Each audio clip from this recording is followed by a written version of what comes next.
ışıktı. Kahve alemi hikayenizde fazla acıklı. Benim için tuttuğunuz tetikçi de dostumuz çıktı. Uyku tutmaz gece yattığımda, cefa çekip yemin ettim günler aklımda. Bilmem aslında çok istediğim kan. Bebek gibi sıyırdık olduk bak aynı kan.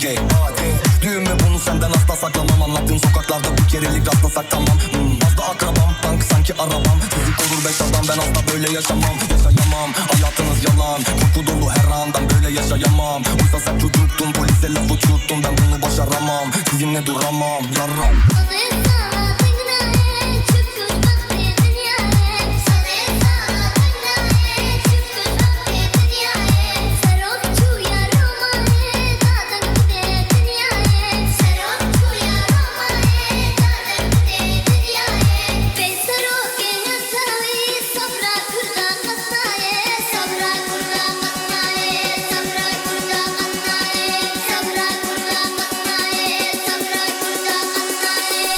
Mahalleden büyük yapmadan olay. Zaten her günüm olay. Aldım pastadan bir pay. Üstündeki etiketi çıkart fiyat belli olmadan. Seni dövmek için geldik bak kapına 10 adam. Para beni bozmaz, gelir girer cebine. Sinirlenmem hemen artık bakarım bir niyetine. Sokaktan geldim zaten neden döneyim geriye. Baban bu halini görse dönebilir deliye. Asıl olay bu, merak edenlere sor. GNG bir aile, etkisi de meteor. Harbi önemlidir soy, belli olmayanlar var. Korkuyorsan geri dur, çavo silah geri koy.